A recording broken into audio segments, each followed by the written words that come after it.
Shikues të alert, mirëmbrëma, përshëndetje nga ekrani i News 24.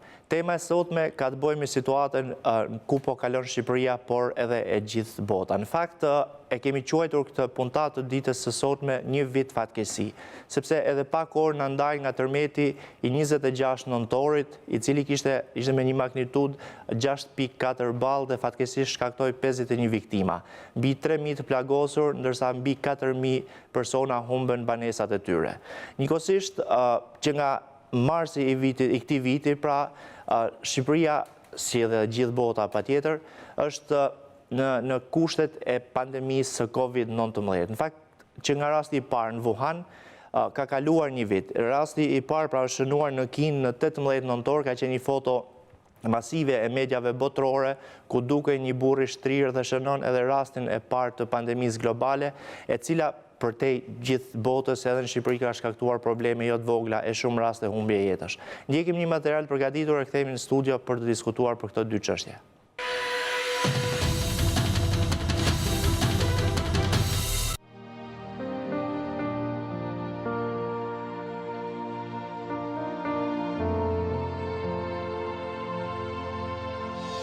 Njëzet e 6 nëntori i viti 2019 do të mbetet gjatë në memorien e shqiptarëve, ku tërmeti shkatrimtar mori me vete 51 persona dhe la të plagosur dhe në qiell të hapur qindra të tjerë.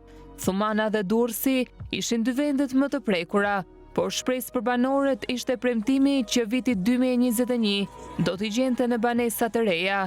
Por një vit më pas, çfarë ka ndodhur me këto dy vende? Pse procesi i rindërtimit po ecën me ritme të ngadalta dhe banorët pas një vere përvoluese në çadra do të duhet të përballen me një dimër të dytë të ashpër. Projekti për rindërtimin në Thuman, ku janë 15 hektar truall ndërtimi, parashikon ndërtimin e 14 pallateve me 278 apartamente, 167 banesa individuale, si dhe objekte publike si shkolla, qerdhe, qendra shëndetësore dhe komunitare. Gjithashtu, projekti parashikon hapësira publike, parqe dhe parkime publike. Në Durrës, 904 banesa do rindërtoheshin nga e para, ndërsa në 770 pallate do ndërhyhej përmes riparimit të shkallëve, ashensorëve, muratureve të brendshme që ndajnë apartamentet dhe fasadat.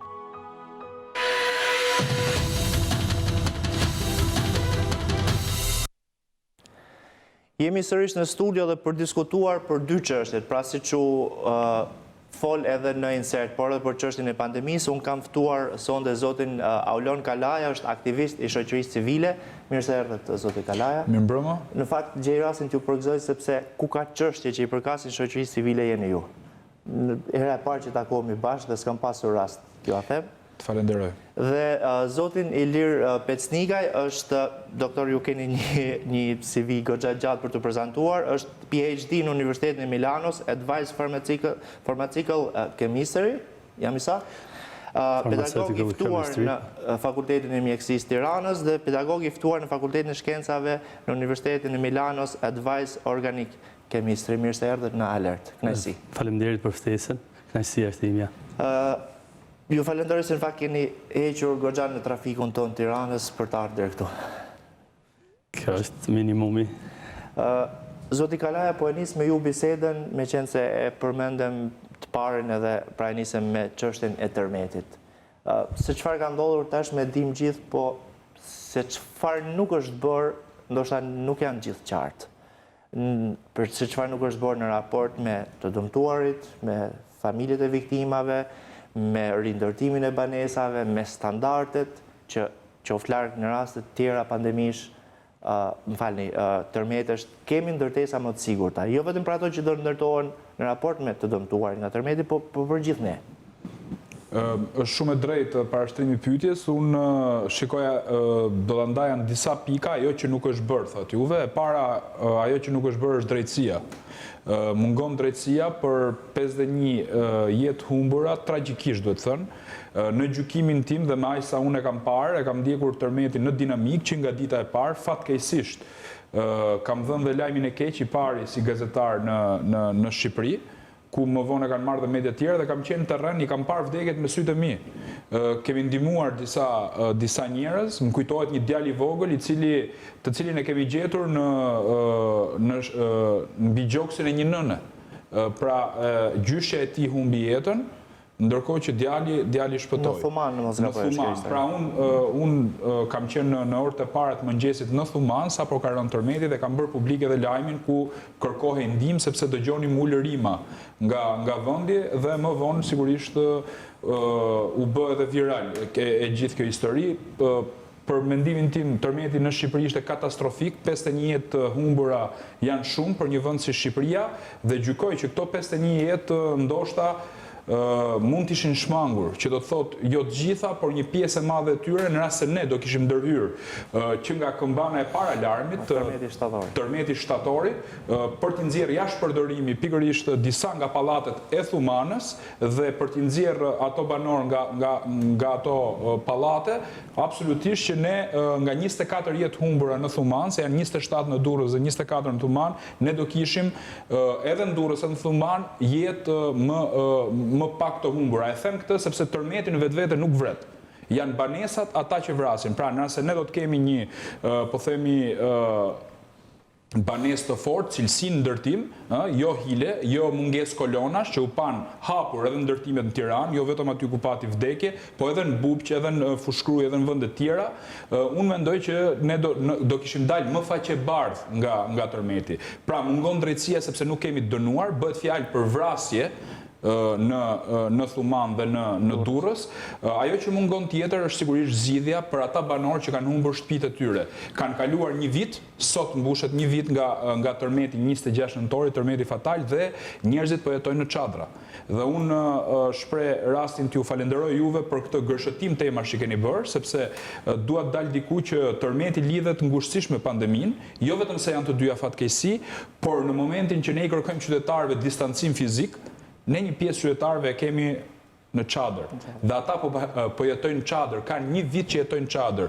Jo vetëm ditë të nxehta që ne lam pas, por kjo është situata më problematike. Kërkojmë distancimin fizik njerëzve që nuk kanë tualet në çadër, të lajnë duart, të lahen dhe sigurisht të distancohen, për shembull në rast se një prej tyre ka Covid, apo jo, duhet dalë në një dhomë tjetër, po çadra është vetëm një dhomë, apo jo. Atëherë kemi pasur raste të infektuara me Covid brenda një çadre. Dhe këtë e them për televizionin tuaj. Por sigurisht që realiteti 3D që ne shikojmë në televizion dhe propaganda është totalisht e shkputur nga realiteti në terren që është krejt ndryshe. Pra, si epilog i mendimit, mungon drejtësia, nuk ka drejtësi për tërmetin e 26 nëntorit. Ne jemi akoma të papërgatitur, emergjencat civile janë në një batak, që do të thotë ne bënim tendera për qend, ndërkohë që nuk kishim qenë shpëtimi, por erdhën qenë nga Greqia, nga Turqia, nga Kosova, Rumania, dhe ata kishin edhe pompa oksigjeni, kishin edhe kamera infrared, kishin të gjitha mjetet, duhet thënë, që i mungonin emergjencave civile. Këtu emergjencë civile janë parë si një vend pune qyl, dhe ne, edhe pse ka kaluar një vit, nuk ka ndryshuar asgjë. Larg qoftë në rast të ndonjë fatkeqësie tjetër, se fjala nuk sjell mort apo jo, ne do jemi po aq pa përgatitur sa na gjeti një vit më parë. Ndoshta edhe më shumë. Ju vazhdojnë të shkoni të ndiqni këto zona? Sigurisht që po. Sinqerisht, nuk e kam nga ju, e kam të thonë edhe nga gazetarja e Alert që ju shkoni her pas here. Patjetër. Dhe sot si është situata në Thuman me ndërtimet? Në Thuman, në Durrës, në Bubq, në zonat Lezhës, Laçis, ku ka pas dëme më të mëdha? Shikoni, ne kemi ndjekur në dinamik rastin e tërmetit, përveç se kemi qenë në terren kur ra tërmeti, kemi mbajtur një qendër vullnetare 60 ditë hapur në Bubq, ku janë 270 banesa të dëmtuara, shtëpi pra, sepse bëhet fjalë jo për pallate, 2 pallate, 3 kaçe ka Bubqi, pjesa tjetër janë shtëpi individuale të njerëzve. Ne hapëm një qendër vullnetare atje, mend, shpërndanim vakte të nxehta, pako ushqimore, rroba e tjerë dhe mbajtëm për 60 ditë me forcat tona, duke ndjekur një parim që ne nuk pranonim para, por pranonim gjithçka tjetër përveç parave. Në rast se kryeministri kishte një postulat tjetër dhe në një moment kërkoi që mos sillnin më ndihma, por vetëm para, ne nuk merrnim para, dikush që vinte për t'i dhënë ato, e çonim një pikë shumice për të blerë ushqime dhe na i sillte aty për të mbajtur atë peshë që ne mbajmë. Ne nuk ndërtojmë dot shtëpi, siç kanë bërë edhe bamirës tjerë dhe shumë mirë kanë bërë. dhe sigurisht që kërkojmë transparencë nga ato fonde që janë mbledhur, por ne ato që morëm përsipër deri aty mund të ecnim. Kjo përse i përket asaj çka bëm neve, ne shkojmë her pas here atje, i ndihmojmë ata njerëz, kemi ndërtuar disa shtëpiza me panel diellor që na kanë ardhur nga Gjermania. Modestisht kemi dërguar dhe disa kontenier banimi, që është një zgjidhje tranzitore, nuk është një zgjidhje përfundimtare, pra për te çadrës, pa diskutim, por nga ana tjetër, me premtimet që ka bërë kjo qeveri, përsa i përket shkollave, çerdheve, kopshteve, qendrave shëndetësore, absolutisht që nuk janë bërë, por nga ana tjetër nuk janë bërë as banesat e këtyre qytetarëve që kanë kaluar një vit. Kemi pasur një premtim të qeverisë që muaj shtator nxënësit do t'i gjente në shkollat e reja. Ky premtim nuk u mbajt. Kemi pasur edhe një premtim tjetër që me rastin e një vjetorit të tërmetit, çelësat e shtëpive do t'i jepeshin banorëve, edhe kjo gjë nuk ndodhi. Sigurisht që po shkojmë drejt një skenarit 25 prillit, që si prestigiator ndoshta kryeministri mund të nxjerrë çelësat e shtëpive për të marrë disa vota. Unë uroj që shtëpitë atyre njerëzve të bëhen si me vota, si pa vota, sepse i njoh shumicën e tyre nga afër dhe të jetosh në çadër, mbesoni në këto temperatura që ne presim tani, do jenë temperatura minus apo jo, është një gjë e tmerrshme, por unë gjykoj që me jetën e qytetarëve nuk duhet luhet. Prap mendoj që është e pamundur që të ndërtohen shtëpi deri në prill, me këtë motivin që ka vendosur kryeministri, por ju them diçka, fondet Shqipëria i ka marrë, Shqipëria ka dalë shumë e respektuar nga komuniteti ndërkombëtar që u solidarizua me rastin ton, janë marrë fonde rekord, jo një lavdi personale kryeministrit, por parat u dhanë për shqiptarët dhe për fatkeqësinë ton, ndërkohë parat janë marrë dhe asgjë nuk është bërë. Dhe për te komunitetin ndërkombëtar edhe parat e donatorëve, jo në raport me organizatat të cilëve ja kanë dhënë, por që ja kanë dhënë direkt qeverisë, sigurisht kanë qenë shumë dhaja. Patjetër, ato që ne quajmë oligark rëndom. Edhe ata, por edhe nga jashtë kufive të Shqipërisë kanë qenë miliona euro të ardhur nga diaspora, milionat edhe janë, duhet jenë paktën në arkën e shtetit për këtë. Vetëm një pyetje kam, pse nuk po ndërtohet? Kjo është pyetje e madhe që nuk e sa herë pyeten kryeministri, ministri i rindërtimit, pra ne kemi një ministri për rindërtimin apo jo? Ne kemi bërë enkas ministrinë e rindërtimit. Ne kemi një ministër për rindërtimin, ministri nuk ka. Dakor, por nuk po ndërtohet. Unë nuk e di të paktën. Profesor të vitet ju, që nga sa ishte data 9 mars 2020-ës, dy rastet e para. Dhe deri më sot, pra bashkë me shifrat e fundit ditës sotme, janë total 39.924 të prekur dhe 743 jetë të humbura, 8 sot. Shifrat e fundit nga Ministria e Shëndetësisë. Shifrat, unë ka shumë kohë që shifrave të Ministrisë Shëndetësisë nuk ju referohem më. Jo, unë ju referova që për qenë shumë drejt. Nuk ju referohemi më sepse mjafton të shohim, të bëjmë një retrospektiv në këto numra dhe unë i kam denoncuar që në muajin prill që këto numra janë falsë. Këto numra nuk janë ato të pritshmet, nuk janë ato kapacitete të cilat kjo ministri ka, pra ishin numra fiktiv dhe vazhdojnë të jenë po të tillë. Ne mjafton të shohim vetëm 10 ditën e fundit, që kur kemi hyrë në pandemi, dhe po të shohim grafikët në bazë të studimeve, po të shohim zhvendosjen, mënyrën e shpërndarjes të epidemisë. Ato janë disa zhgarravina që dhe vetë kryeministri dhe ajo kishte zili për mënyrën se si këto grafiqe ndërtohen, pra pikturës, çdo pikturë e kryeministrit do e kishte zili kësaj pikture. Është një zhgarravinë e vërtet, e cila nuk ndodh në asnjë vend botës, sepse këtu thuhet që Tirana trumbetojnë shumë që Tirana është epiqendra me numrin më të madh. Po nuk është e vërtetë. Nuk është Tirana me numrin më të madh, sepse numri për llogaritet, numri i pozitive për llogaritet në bazë të popullsisë. Në qoftë se Gjirokastra ka një popullsi rreth 58.000 banor, ajo sot e ka numrin, është sot qyteti që ka numrin më të madh të prekur për 1 milion banor dhe ka mbi 1150. Tirana në këto shifra është diku në 500-530 për 1 milion banor. Pse ka shtim numrash kaq të madh ditët e fundit, javët e fundit? Absolutisht, nuk ka vetëm në Shqipëri, ka shumë herë më shumë numra se sa të deklaruarit, nuk ka vetëm Shqipëri, ka në gjithë botë. Kjo është një pandemi e cila pritej. Mund të them për fatin e mirë të shqiptarëve, por nga njëra anë, por edhe për fatin e keq të tyre, kjo pandemi i dha 2 herë shansin qeverisë që të parapërgatitej. I dha shansin të parapërgatitej në mars, kur e gjithë bota, e gjithë Europa ishte brenda kësaj pandemie, ne kishim atë fazën kur në Shqipëri po vinte i qik me vonesë dhe jo më pak, po kishte një mushkëri, një suspension diku rreth afërsisht 50 ditë. Për 50 ditë, një qeveri e përgjegjshme mund të përgatitej, por nuk mori absolutisht asnjë mas, vetëm parat e shpenzuara për kongresin, sikur t'i shpenzonte direkt për veshjet e punojësve, për PPE-t që quhen ndryshe, për veshjet e mbrojtëse të ekipeve mjekësore, do të bënte një hap mallështor. Në datën 8 mars, kur unë i shkruaj një letër të hapur ministres pikërisht për këtë punë, pikërisht për mbrojtjen, janë njerëzit që ne sot duhet i mbrojmë më shumë se askënd, janë mjekët, janë ata të vijes partë dhe ekipet e para, veshjet e para që erdhen diku pas një muajit. Është tragjike, por është edhe qesharake, një diçka tjetër që sot nuk flitet. Sot flitet 15 vdekur, 18 vdekur, jo numri ka rënë, jo po do mbyllet Shqipëria nga ora 10 e darkës deri në orën 6 të mëngjesit. Flitet për këto, por nuk flitet.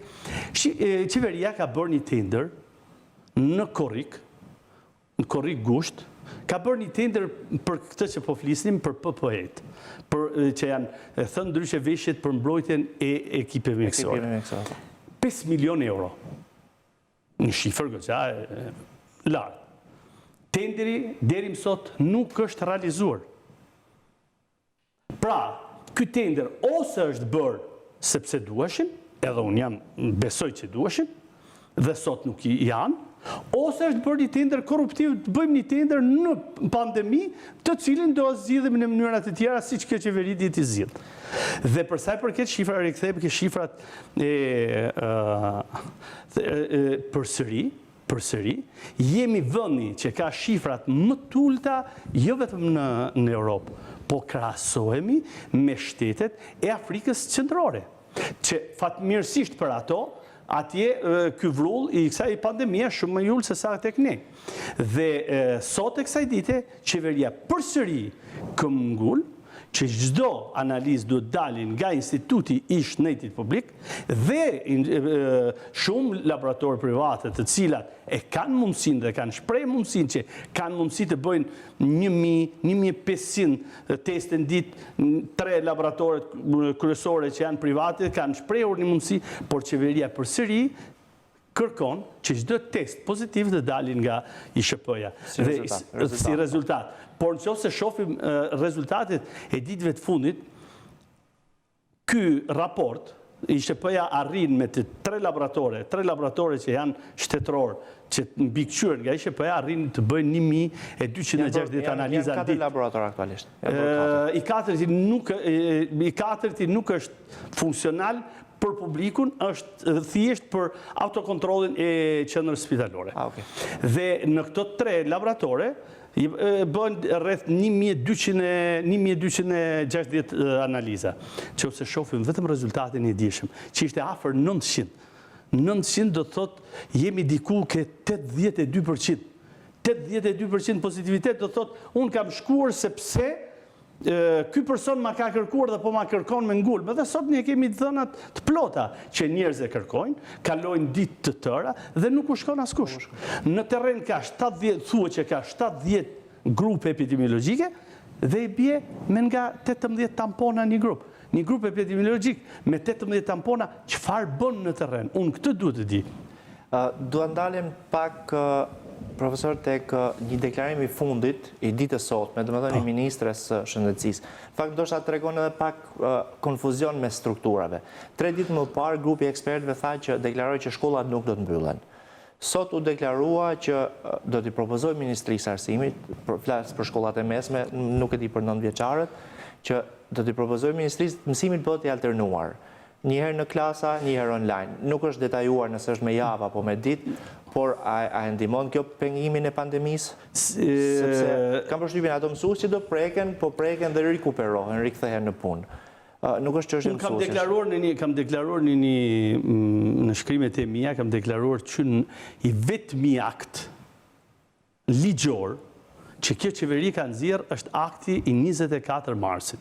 Për mbylljen, shkojnë në parlament, kërkoi mbylljen e Shqipërisë, mori votën, bëri mbylljen.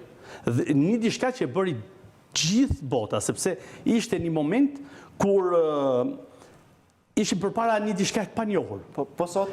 Kurse sot, deklarata e ministres, të gjitha aktet e tjera, deri më sot, të gjitha aktet e tjera, përfshirë edhe mbylljen, që u bë në tetor. Mbyllja mbyllja edhe e Shqipërisë nga ora 12, nga ora 10 e darkës deri që është edhe kjo është e jashtëligjshme, sepse Shqipëria nuk është në një gjendje emergjence ku qeveria me një akt normativ të nxjerrë një akt normativ për të privuar liritë e njerëzve pa marrë votën në parlament. Kurse deklarata sot me ministres është 8 qesharake. Pse është 8 qesharake? Jo, është me erdhi, do të thonë, kjo nuk surprizon. Kjo nuk surprizon. Cilësinë e mësimit të nxjerrjes fëmijëve. Prandaj duhet të kthehem këtu. Kjo nuk surprizon më kjo ministre, nuk surprizon me deklaratat e saj, sepse përpara se sa të bënte këtë, tha një shprehje që mua më ngeli shumë në mend, duke qenë se po merrem me këtë pandemi që nga dita e parë deri më sot, tha një shprehje, tha, ne shkollat i kemi të mbrojtura, të gjitha dhënat që na jep komiteti janë se këto shkolla nuk kanë infeksionin, nuk kanë pas rritje të infeksionin në këto shkolla, por ne po bëjmë mbylljen e tyre. Si? Mbi që karakter, mbi që rregulla. Çdo vendim që merret në botë sot, merret mbi bazën e disa ekspertëve, që sot në Shqipëri këto ekspertë janë, por qeveria nuk ka pranti asnjë të tillë. Zoti Kala, ke diçka në lidhje me pandeminë që mos t'i ndaj tërmet pandemi për shtuar para se shkojmë në reklama? T'ju them drejtën, nuk është se jam profesionist i fushës, por e kam ndjekur me vëmendje situatën. Kemi humbur një herë stafër nga pandemia, e njoh mirë spitalin, sepse ka rënë rasti për t'u marrë. Ajo që mund të them nga eksperienca personale është që nuk ka vend spitali. Kjo është propagandë e madhe. Më është dashur të pres me orë tëra në një urgjencë atje për të shtruar një njeri i cili vdiq. Kjo është fatkeqësi që ne duhet ta themi. Këta po na bindin, ne po na vdesin njerëzit, ta po na bindin neve sikur këta njerëz nuk kanë vdekur. U dhan disa pamje nga morgore, është e vërtetë. Është e vërtetë. Janë pamje të frikshme, por është një realitet i domosdoshëm, duhet dalin pamjet. Pra, kjo është një fakt gazetaresk, ka etik apo s'ka etik. Ato fatkeqësisht ishin foto të vërteta, por në mbështetje të zotit Kalaja, unë do thosha një diçka tjetër. Jemi vetmi vend. Po i vetmi vend në gjithë Europë që kemi bërë një palosje sardelesh të smurëve i herë në një spital, pas mbushjes ti në një spital tjetër, dhe tani është dalë në një spital të tretë i cili quhet Spitali Mbështetës. Kjo nuk ndodh në asnjë vend. Kjo ndodhi në fillim, në muajin e parë nga frika e virusit, ndodhi në të gjithë Europë dhe u pa rezultati që ishte një rezultat tepër negativ i sjelljes në këtë mënyrë me Covid, kërkon në hapësirë për të smurët, kërkon hapësirë për ekipet spitalore. Ne edhe sot e kësaj dite kemi sot vdiq një mjek tjetër, 48 vjeç, dhe unë përfitoj nga rastit i shpreh ngushtime familjes dhe gjithë bluzave të bardha, por dje kishim 19 rastet vdekur të deklaruar nga qeveria, dhe sot qeveria që ka nxjerrë një akt normativ që nuk lejohet grumbullimi mbi 10 veta as jashtë dhe as brenda, është shkruar shpremisht, sot qeveria më bën një akt tjetër pompoz, duke dërguar ansamblin e këngëve dhe vallëve për para sanatoriumit për të dhënë një koncert dhe duke sikur është ai ansambli i Arushës Mira, që mblidheshin pa. Pra është një diçka aq qesharake kjo propagandë e qeverisë që përdor çdo lloj mjeti për të mbuluar dështimin total të saj. Vetëm 20 sekonda ndërhyrje shumë drejt. Ai ansambli sot është një manikyr në buzë të plakës, sepse aty ka terror. Në spitalin Shefqet Ndroqi ka terror. Nuk lejohet telefoni, nuk i jepet pacientëve ujë. Këtë e them me përgjegjësi sepse personi që ne kemi pasur brenda na kërkonte ujë vazhdimisht, ju prish pompa oksigjenit dhe më përpara e morën vesh neve se sa maska oksigjenit, e morën vesh ne se sa njerëz aty. Pra nuk kanë faj mjekët. Unë i falenderoj mjekët pafund, por problemi është që një mjek nuk mund të kontrollojë 16 pacient. Një infermier nuk mund të kontrollojë 20 pacient. Prandaj po ndodhin gjëra të tilla dhe ne kemi merakje shumë të mëdha. 35 deri 38 pacient në ditë. Një infermiere. Profesor, për te faktit situatës së Covid në stinën e vjeshtës dhe dimrit, padyshim që shfaqen edhe simptoma tjera dhe janë ato, një ndër ato simptoma janë edhe skuqet apo djegjet e fytit. Pikrisht për këtë, kompania Intermed ka sjellë në Shqipëri Fitolors, pra një produkt i prodhuar nga Fortex me përbërës efikas siç janë propolis, kamomili dhe trumza e egër. Vepron me efikasitet dhe gjendet në çdo farmaci, mund të merret pa recetë dhe shërben për të gjithë familjen. Ne shkojmë në një hapësirë shkurtër publicitare, kthehemi pas pak në studio.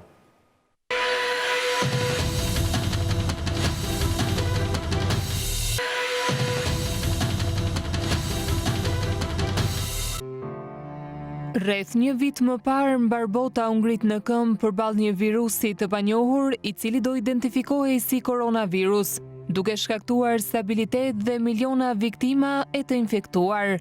Rasti i parë ishte një 55 vjeçar në rajonin e Wuhanit në Kinë. Mjekët që u morën me të nuk mund ta kuptonin se kishin përballë një patogjen të ri dhe shumë të rrezikshëm, ku simptomat ishin të njëjta me ato të shumë sëmundjeve të tjera. Hetimet për origjinën e virusit janë shumë të komplikuara. Nga njëra anë, Shtetet e Bashkuara të Amerikës që u përpoqen me çdo mënyrë t'ia vënë fajin Kinës për përgjegjësinë e infektimeve, duke akuzuar laboratorin e Wuhanit. Nga ana tjetër, Pekini, që kërkon të çlirohet me çdo mënyrë nga kjo përgjegjësi. Infeksionet me koronavirus të regjistruara në botë kanë tejkaluar shifrën 56 milion persona, ndërsa mbi 1.2 milion njerëz në botë kanë humbur jetën nga ky virus i rrezikshëm. Në 9 mars të këtij viti, ishte Shqipëria e cila regjistroi 2 rastet e para me COVID-19. Babë e birë të cilët kishin udhëtuar nga Firenze drejt vendit tonë. Për muaj të tërë, bluzat e bardha po ju vinë në ndihmë pacientëve të infektuar, ndërsa mungesa e besimit apo kapaciteteve për të përballuar këtë pandemi vijon prej muajsh. Shifrat në Shqipëri sa vinë rriten, ndërsa përgjatë kësaj kohe numërohen mbi 34.000 raste pozitive.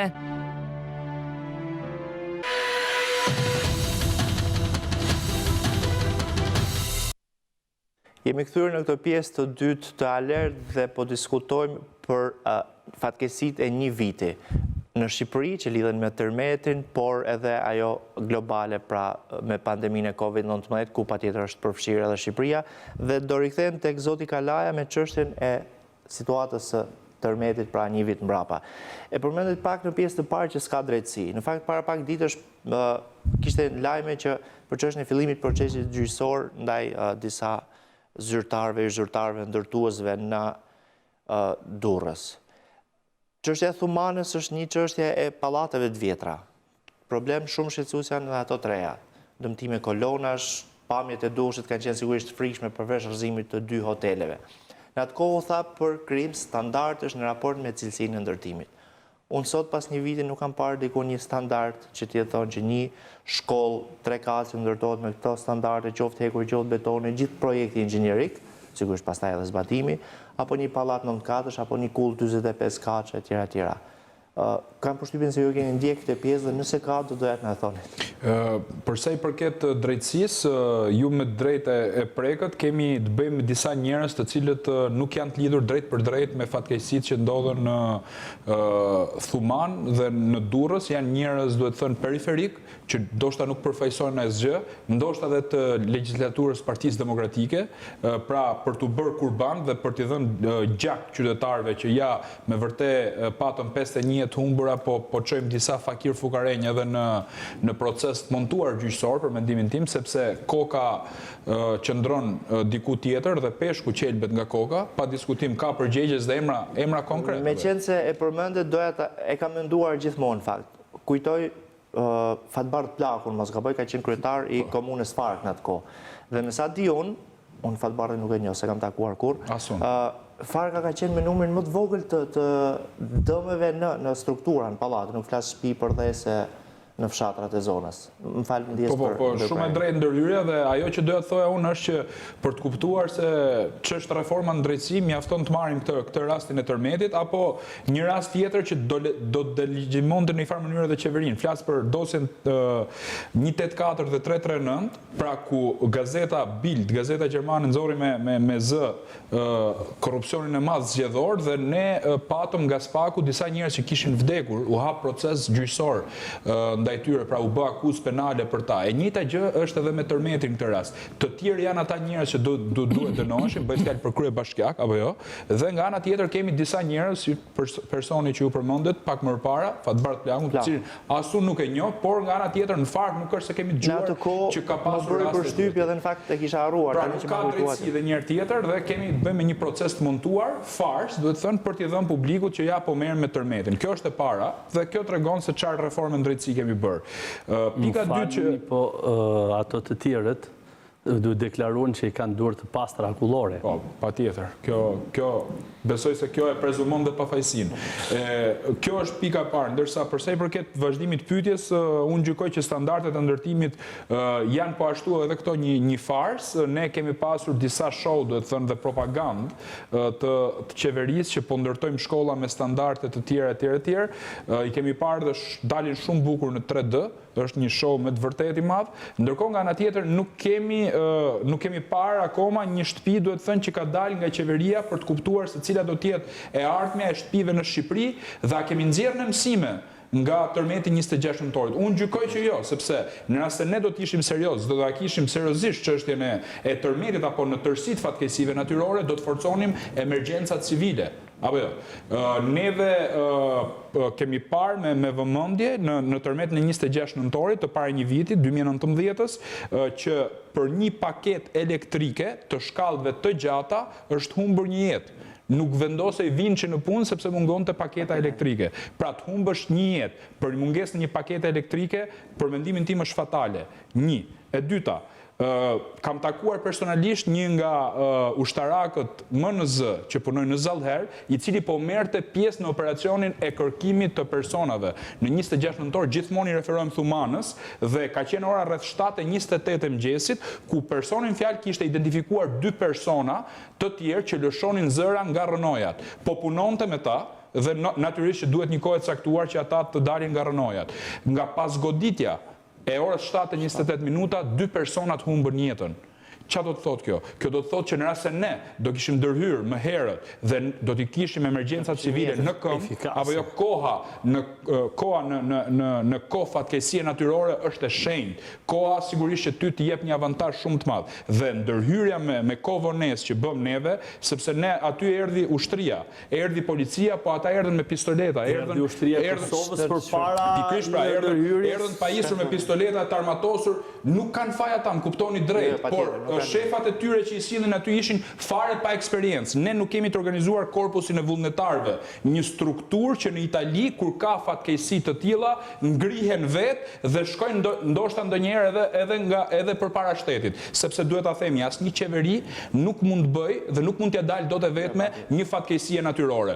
Dhe ne nuk kishim eksperiencë në këtë gjë. Atëherë ç'a ndodhi kur ra tërmeti fillimisht nuk kishte as drita, morëm matrapikun për të rrëmuar, duhet thënë, disa rënoja dhe nuk kishim drita. Pastaj vetëm Shqipëri kam parë që mbi rënoja kanë hyrë fadroma. Pra, nëse në gjithë botën do hiqen rënojat për të marrë njerëz, këtu hyp te fadroma për të kontrolluar etj. Kjo ishte një fatalitet, duhet thënë, një fatkeqësi që sigurisht që për mendimin tim do ishte shmangur më me pak kosto në rast se ne, edhe e them edhe një herë tjetër sepse është një situatë, un kam humbur dy nga miqtë e mi në Thuman. Shoku im i ngushtë ka humbur gruan edhe djalin e tij, 18 vjeçar, bëhet fjalë për Bujar Çukon, i cili ka qenë bashkë me to, ai ka shpëtuar, ndërkohë që nusja dhe djali, po sa histori tjera kemi shuarje familjesh etj. Pra, që ne të shmangnim këtë gjë, sigurisht që duhet merrnim masat për t'i nxjerr ata njerëz nga banesat. Dhe një alert tjetër, me që jemi në alert, që unë do doja ta bëja si apel nga ky emision, mund të them Garnit që ka njerëz akoma që jetojnë në disa banesa, në disa pallate, të cilat kanë dalë jashtë përdorimit dhe nuk janë prishur akoma. Janë të deklaruar. Pa diskutim që po. Dhe jetojnë njerëz aty, unë i kam takuar, sepse ju çojmë pak ushqimore, ju çojmë ushqime dhe i kam thënë vazhdimisht që dilni nga këto banesa, shkoni në shtëpia me qera, sepse një tërmet tjetër të bi, jo me atë forcë që na ra para një viti, po një tërmet akoma më i vogël, sigurisht që do kemi pasoja të tjera katastrofale. Dhe i bëj thirrje qeverisë shqiptare në këto momente që na ndjek të marrë masa për këta banor, të cilët ndodhen në Fushkruj apo në vende tjera dhe banojnë në pallate të cilat janë qarë, kanë atë shenjën e X-it dhe nga inxhinierët kam dëgjuar që në rast se shembja, duhet thënë, apo krisja është në formën e një X-i, atëherë ai pallat nuk bën më. Janë qarë muret pra. Dhe kemi njerëz akoma brenda aty. Prandaj duhet dalin sepse larg qoftë mund kemi të njëjtën katastrofë, dhe absolutisht që nuk bëhet fjalë tu për emergjenca civile apo për një qeveri të përgjegjshme etj. Duhet që ne vetë ta ruajmë veten. Ne duhet ta ruajmë veten, por nëse unë dhe ju blejmë një apartament në një pallat, ne jemi një inxhinier përditur çfarë ka ekspert. Pra ne jemi klient si gjithë tjerët. Çështja e standardeve të ndërtimit akoma është, mendoj unë që është një vit mbrapa, nuk ka asnjë zhvillim. Jo, absolutisht. Çështja e standardeve ndërtim ka mbetur aty siç ka qenë. Kemi ndërtues që ndërtojnë pallate të këqija për të fituar më shumë. Kemi njerëz të ashtuquajtur ndërtues që edhe te hekuri fitojnë para, edhe te çimento, edhe te kolonat. Pra janë gjëra të pafalshme, duhet thënë, që edhe me kontributin vullnetar që është bërë në kohën e qoftë largut, sa ashtu e quajnë atë, sigurisht që do ishte një standard i papranueshëm. Ky standard që po ndërtohet sot, jo të gjithë ndërtuesit absolutisht, por kemi parë që disa pallate në Durrës kanë qëndruar shumë të forta dhe emrat e ndërtuesve që ndërtojnë mirë ne i dim, por nuk i përmendim. Ne përmendim sigurisht ata që kanë bërë dëme, apo jo, dhe kryebashkiakun, i cili ka marrë në qafë Durrësin, Vangjush Dagon pra, dhe e parë të këndvështrim është... Dhe që sfiguron në si vend e emri ti. Absolutisht jo, është harruar. është harruar dhe do të themi që është një person non grata dhe nga ambasada amerikane, apo jo, nga Shtetet Bashkuara të Amerikës. Por shumë i përkrahur, siç ka thënë edhe nga kryeministri. Po patjetër. Sepse kryeministri tha ky është miku im dhe do mbetet gjithmonë miku im sa të jem kryeministër. Kështu që për ta përmbyllur, unë mendoj që ne nuk kemi bërë asgjë, nuk kemi më mirë se ç'ishim. Pra kemi një vit që s'kemi zënë mend. Patjetër që po. Nga tërmetit paktën. Kjo është fatkeqësi e madhe. Pandemia është globale, ndoshta ishte diçka më e panjohur. Ndërkohë që po përgatitet nga regjia, nëse kemi mundësi të fusim një grafik që e keni pasur në publikim tuaj, një shkrim. Një grafik, ja. Po ja, regjia. Ky është, në qoftë se ne shohim, ky është një grafik në të cilin, në bazë të ngjyra thash, ja kalon ngjyra kësaj here, ja kalon ngjyrave të kryeministrit. Kjo është kur pandemisë në 10 ditë për çdo qendër në Shqipëri. Për çdo bashki. Siç e ka paraqitur Ministria e Shëndetësisë. Dhe kurba nuk ka ndërprerje, nuk duhet të ketë ndërprerje. 90% e këtyre kurbave janë të ndërprera. Çfarë do të thotë nuk duhet ketë ndërprerje? Nuk duhet ketë ndërprerje sepse për shembull përsëri po kthehem ke rajoni i Gjirokastrës. Një ditë na japin 40 tampone, 31 tampone, ditën tjetër 0. Pra, në një kohë kur në këtë val rritje që jemi, pra jemi akoma në një val rritje, nuk jemi akoma në plato për të thënë që do kemi një val zbritje, jemi akoma në val rritje, ditën tjetër do të presim më shumë. sepse në bazë të rregullave të OBSH-s ne nuk duhet shpikim asnjë gjë. Ne duhet ndjekim rregullat. Në bazë të rregullave të OBSH-s, ditën tjetër minimalisht në Gjirokastër duhet bëshin, nëse kanë dalë 31 teste, minimalisht ditën e dytë duhet bëshin 310 teste, deri në 600 teste, minimalisht. Ditën tjetër s'ka. Pra, që ta kuptojnë ndoshta gjithë ata që janë ndjekin, ndërprerja e grafikut tregon ndërprerjen e gjurmëshmërisë. Ndërprerjen e gjurmëshmërisë, sepse ato thonë nuk ka, po është e pamundur që në një qytet, pra siç e shpjegova, që kemi një rritje eksponenciale, numrave që sot kemi dhe nesër të mos kemi. Është tamam sikur të lëshosh qenin e gjahut, edhe nesër nuk lejohet ndalesh për gjatë dhe kthehesh brenda me qenin e gjatë. Kjo nuk është, ne nuk jemi në një valë të tillë. Dhe për të rrëzuar i qik këtë dëshirën e madhe të qeverisë që ka bërë një zgjidhje të jashtëzakonshme që bëri mbylljen e Shqipërisë nga ora 10 e darkës deri në orën 6 të mëngjesit, duhet kishte dhënë frytet e saj. Duhet ishim tani në frytet e saj. Dhe ka një tabel tjetër, nëse na jep regjia, ka një tabel ku shifen tabela, jo grafik, tabel, kemi një tabel dhe në tabela ne mund të shohim shpërndarjen se si Shqipëria, kjo është tabela, të gjitha bashkit në jeshile, ne kemi shumë pak bashki të cilat janë në të kuqe. Ndërto dhe Tirana, por ama kemi Kamzën dhe Vorën që janë me 0. Kamza dhe Vora ka disa ditë që në qeveria Ministria e Shëndetësisë nuk jep asnjë shenjë. Po në qoftë se i mbledhim edhe Kamzën e Vorën poshtë Tiranës, për të thonë që është dhënë e gjitha poshtë Tiranës, Tirana del nga zonë e kuqe. Nuk është më zonë e kuqe. Pra, kjo qeveri është ngutur me një akt, me një propagandë jashtëzakonshme për të mbuluar fatalitetet, për të mbuluar gjithë këtë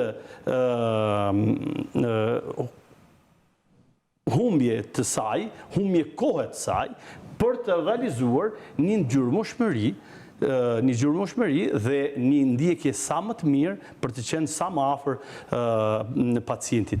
Por këtu, përveç saj, që qeveria mund të përgatitej gjatë gjithë kësaj kohe, jemi 9 muaj sot. Jemi 9 muaj dhe nuk mund të thuhet se jemi emergjencë. Nuk mundet më. Emergjenca është 2 javë, 1 muaj.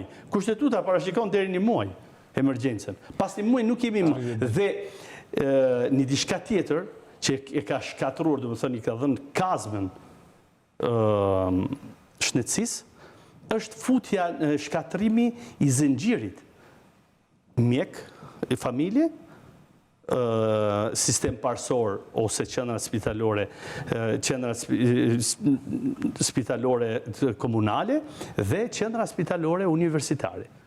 Kjo shkatru, sepse mjeku i familjes, lere një propagandën që thuhet deri tani. Deri në 15 tetor ishte në pension mjeku i familjes. Ishte vetëm qendra e emergjencës kombëtare, urgjencës kombëtare, e drejtuar nga zoti Vrata, e cila zgjidhte personin 100 ose njohur ndryshe si 127, e cila zgjidh personat se këtë do marri, këtë do çojë në spital. Pra pas kujt do t'i bëj tamponin, këtë do çojë në spital dhe po e njëjta gjë po bëhet sot. Profesor, duke qenë se edhe minutat jemi gati drejt fundit. Diçka shkurtimisht, e para në lidhje ta kthejmë edhe pak nga vetja jonë. Kur në kohën ditë e para të pandemisë, kujtoj që kancelarja Merkel mjaftoi një fjali për Gjermanë, që është situatë serioze. Dhe çdo kush ishte i përgjegjshëm pastaj. Kanë atë edukatën e përgjegjshmit. Këtu çështja e maskave, orari se në 10 pa 2 minuta ka Covid, nuk ka Covid, në 10 e 2 minuta ka, është për të diskutuar, sigurisht nuk më duket fare drejt për këto masa kështu drastike. Por në lidhje me maskën, me përgjegjshmërinë tonë si qytetar, unë i shoh njerëzit nuk i majnë rrugë. Të paktën në gjykimin tim, ato kanë një farë vlerë mbrojtëse kudo që t'jesh. Dhe thash, unë nuk jam specialist, por... Tani për maskat, Dhe nuk këtu jam shumë specialist në të Shiko në autobus, jo, të pakten të edukata jonë... Ke edukata jonë, kemi një problem shumë Sepse unë që nuk e dua, për shembull, ministren, apo jam kundër regjimit, nuk e mbajt në shenjë revolte, dhe kërkoj shumë qytetarë... Jo, është ndryshe. Pra, a duhet ta mbajnë që kujdesni për vete, për njerëzit Në fund të çdo publikimi tim janë gjithmonë 3 Nuk e lidh me ju, për të rikthyer. Në fund për të thënë atë që unë mendoj. Në fund çdo janë 3 fraza. Pastërti, mbani pastërti, mbani distancën dhe në vende ku nuk mund të mbani distancën, mbani maskën. Tani, pse nuk mbahet? Është shumë e thjeshtë.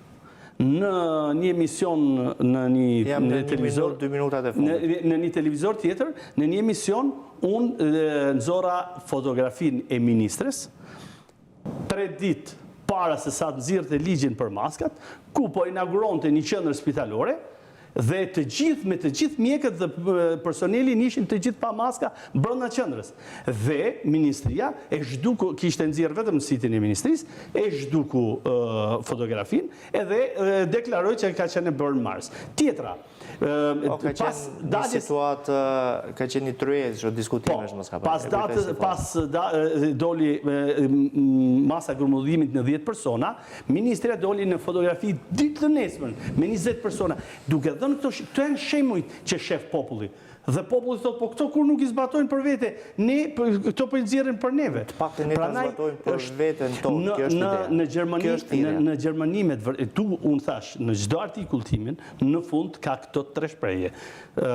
Mbani pastërti, mbani distancën, nëse nuk mund të mbani distancën, ju lutem mbani maskën. Në jo më shumë se 20 sekonda, a ka shpresë për vaksinën për Shqipërinë dhe a du të mbajnë si popull, nuk flas pjesa e zyrtarëve atyre që kanë më domosdoshme që të paktën deri brenda vitit tjetër mund vaksinohen. Ne si racë humane kapemi tek e pa njohura. Por unë do them mënyra organizimit që ka bërë qeveria, për mua, qeveria ka hyrë në COVAX, ka bërë një kërkesë COVAX, e cila COVAX është një organizatë me organizatës botërore shëndetësisë për vendet e treta. Pra nuk ka lobuar direkt që të ketë një sasi vaksinash në fillim nëpërmes shteteve të Komunitetit Evropian, siç e ka bërë Turqia, që s'është fare shteti i Komunitetit Evropian, siç e bëri Maqedonia, që është më e vogël se sa Shqipëria. Pra nuk e kemi, por gjëja tjetër që duhet përpara se sa të shkojmë ke vaksinat, unë do i bëja thirrje, po imediate qeverisë që të hapi mundësin e testimeve dhe të bëj një bashkërëndim mes privatit dhe shtetërorit për të bërë një luft sa më të madhe dhe sa më transparente kundër koronavirus në Shqipëri. Dhe thirrja juaj në raport me situatën e tërmetit edhe kjo në sekondat e fundit. Unë për shembull jam marrë personalisht me çështjen e autostradës Milot Fier, i bëj thirrje qeverisë që të heqë dorë nga rruga e Florin me një tender 1.4 miliard euro që ja ka dhënë kompanisë greke Terna, dhe të gjitha këto para dhe të gjitha këto energji, ku shqiptarët do paguajnë 20 euro vajtje ardhje për këtë autostradë, apo jo, që s'ka konkurrencë, nuk ka transparencë, nuk ka asgjë, të gjitha këto para t'ja jap pandemisë në këtë rast. Zoti Kalaja, ju falenderoj që ishit pjesë e Alert sot. Faleminderit juve. Edhe ju, zoti Pecnika, ju falenderoj për kohën. Faleminderit. Shikues të nderuar, ky është fundi i programit për ditën e sotme. Bashkë do të shihemi të mërkuar në ardhshme. Alert ritransmetohet në falni të shtunën në orën 10. Deri atëherë bashkë mirupafshim.